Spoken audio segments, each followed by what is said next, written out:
आज हम बात करने वाले हैं सृष्टि की रचना के विषय में कि आखिर इतनी बड़ी, जो कल्पना से भी बड़ी विशाल सृष्टि की रचना किसके द्वारा हुई। कभी न कभी आप में से बहुत से लोगों को यह विचार जरूर आया होगा कि आखिर इतनी बड़ी यूनिवर्स का रचना किसने की होगी। इतने बड़े बड़े तारे और बड़ी से बड़ी ग्रह एवं उपग्रह किसने बनाए होंगे, जिसे विचार करते करते दिमाग भी फेल हो जाता है, खराब हो जाता है। वैज्ञानिकों के अनुसार एवं नास्तिकों के सोच एवं मान्यताओं के अनुसार जो खोजबीन के नतीजे निकले हैं, नतीजे पाए गए हैं, उसमें उन्होंने वर्णन किया है कि यह यूनिवर्स एक बड़ी विस्फोट से हुई है, एक बड़ी और विशाल विस्फोट के द्वारा हुई है करके।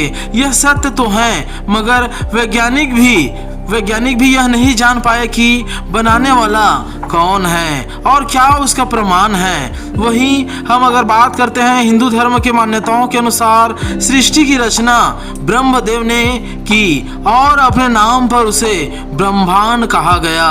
और आज तक हिंदू धर्म के लोग इस ब्रह्मदेव को सृष्टि की रचनाकार, सृष्टि के रचयिता मानते हैं और इसे उसी नाम से संबोधित भी करते हैं, ब्रह्मांड करके। अब हम यह बात करते हैं कि इस्लाम धर्म में इसे किसका दर्जा दिया जाता है। अगर हम इस्लाम धर्म के अल अनाम 6 का 101 आयात को अगर हम बारीकी से समझें तो वहाँ पर लिखा गया और कहा गया है, वह आकाशों और धरती का सर्वप्रथम पैदा करने वाला है। उसका कोई बेटा कैसे हो सकता है जबकि उसकी पत्नी ही नहीं, और उसी ने हर चीज़ों को पैदा किया है और उसे हर चीज का ज्ञान है। इसलिए मुसलमान नारे लगाते हैं, ला इलाहा इल्लल्लाह रहमत रसूलुल्लाह। इसका अर्थ यही है कि इस्लाम के अनुसार अल्लाह के अलावा कोई और खुदा, कोई और माबूद नहीं है जिसकी वो सजदा करे, और उसका मोहम्मद ही लास्ट पैगंबर हैं। उसका पैगंबर जो अल्लाह का पैगंबर है वो लास्ट मोहम्मद पैगंबर है करके, इसलिए वहाँ ऐसे नारे लगाते हैं। वहीं बौद्ध धर्म में सृष्टि का वर्णन की व्याख्या अगर करें तो बौद्ध धर्म में इसकी कोई भी पुष्टि नहीं की जाती, कोई भी वर्णन उसमें नहीं है। केवल उसमें मानवता और इंसानियत की तरफ ही फोकस किया गया है। सृष्टि की रचना और निर्माण या विध्वंस के विषय में कुछ भी उनमें वर्णन नहीं मिलती। जबकि सिख धर्म में रब या गुरु नानक को महत्व दिया जाता है और उसे निराकार रचनाकार मानते हैं। अब हम यह सब विचारधारा अपने अपने धर्मों के अनुसार हैं। जितने भी अभी तक मैंने धर्मों के विषय में चर्चाएं की हैं, उन धर्मों के मान्यताओं के अनुसार हैं कि कौन सृष्टि के रचनाकार हैं, मगर वास्तविकता में सच्चाई क्या है, कहाँ है और कैसे हैं। अगर हम देखें कि इन सबों में कोई तो होगा जो वास्तविकता में सच्चाई होगा। अब हम इसे दुनिया के सबसे बड़े धर्म के किताबों से समझने की कोशिश करते हैं, जिसे हम सब विश्वासी स्वर्गीय किताब कहते हैं, अर्थात होली बाइबल। और बाइबल को जब आप पढ़ेंगे तो शुरू में ही इसका वर्णन, अर्थात उत्पत्ति 1 का 1 अध्याय में इसका वर्णन है, जो यूं कहता, in the beginning God created the heaven and the earth. आदि में परमेश्वर ने आकाश और पृथ्वी की सृष्टि की है। आदि में ही मतलब बहुत हजारों लाखों और करोड़ों साल पहले उसकी उत्पत्ति की गई है। यह ब्रह्मांड या यूनिवर्स सनातन नहीं है, सबसे पहला ये नहीं था, यह परमेश्वर के द्वारा बनाया गया है। इसे बनाया एवं फैलाया गया है। जिस तरह एक बीज में एक विशाल वृक्ष का अस्तित्व छिपा रहता है, मौजूद रहता है, उसी तरह पूरा यूनिवर्स प्रभु यहोवा में समाया हुआ था। जैसा कि यूहन्ना 1 का 3 अध्याय में वर्णन है, सब कुछ उसी के द्वारा उत्पन्न हुआ और जो कुछ उत्पन्न हुआ है उसमें से कोई भी वस्तु उसके बिना उत्पन्न नहीं हुई, अर्थात प्रभु यीशु मसीह के बिना कोई भी वस्तु उत्पन्न नहीं हुई।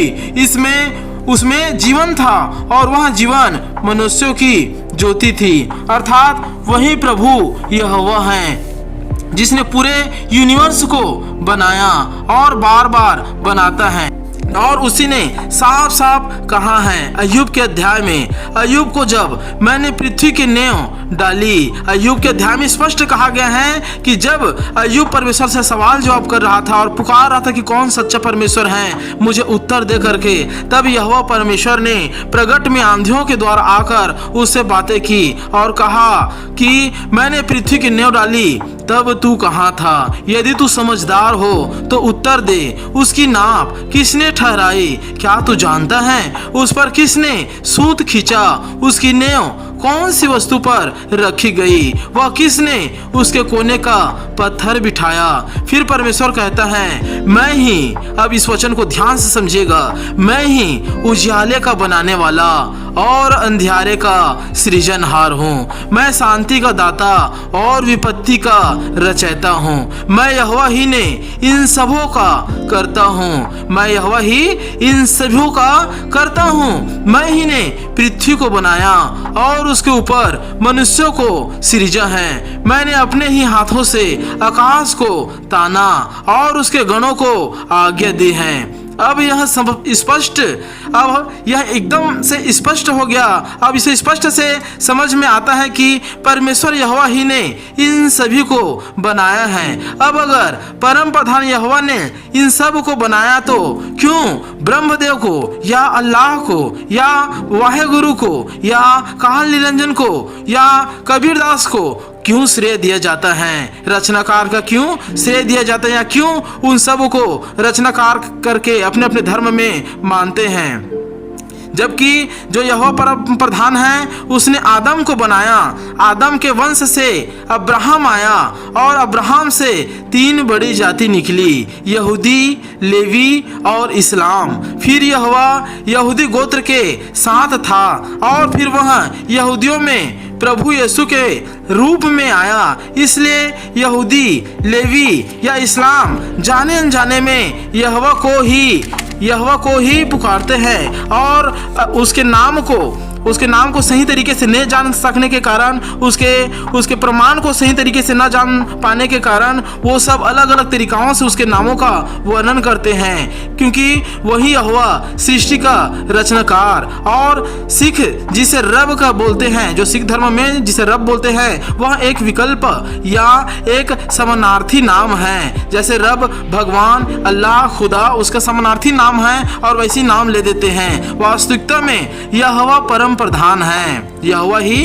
परम प्रधान है। अब रही बात ब्रह्मदेव की, जिसे हिंदू मानते हैं, जिसे हिंदू धर्म में रचनाकार मानते हैं, वह दूसरे आकाश अर्थात झूठा स्वर्ग को बनाया है। जब सब दूतों की लड़ाई हुई थी वह जगह अशुद्ध हो गया था और वहीं पर जितने गिरे हुए स्वर्गदूत थे वह सब दूसरे स्वर्ग में कब्जा कर लिया था। इसलिए ब्रह्मदेव को रचयिता कहते हैं, क्योंकि उसने वहां पर दूसरे स्वर्ग की रचना की थी। जो गिरे हुए जितने स्वर्गदूत थे वो वहां पर दूसरे स्वर्ग की जब रचना की तो ब्रह्मदेव ही ने वहां पर झूठे स्वर्ग को बनाया, जहां पर बहुत से तारेगण भी मौजूद हैं और वहाँ दूसरा स्वर्ग है। बाइबल 4 स्वर्गों का वर्णन करती है, जिसमें दूसरा स्वर्ग अंधकार की शक्तियों का है, जो उत्पत्ति के अध्याय में भी वर्णन है और यशायाह में भी इसका वर्णन किया गया है और कहा गया है कि वहाँ झूठा स्वर्ग है जिसे एक दिन यहोवा कागज की तरह लपेट कर फेंक देगा।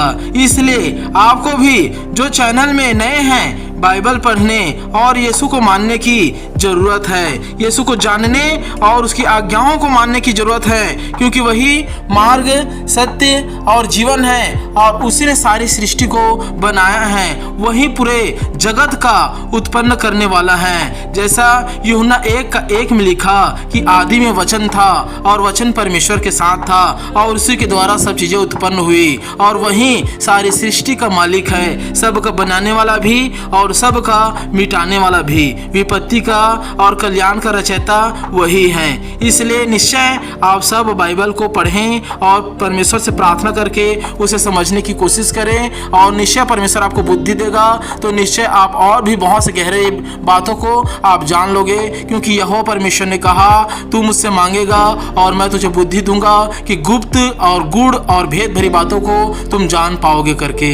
इसलिए निश्चय परमेश्वर आप सबके साथ रहे, आपकी प्रार्थनाओं में साथ रहे, और आपके हर सवालों का जवाब परमेश्वर किसी न किसी माध्यम से दिलवाते रहे। आमीन।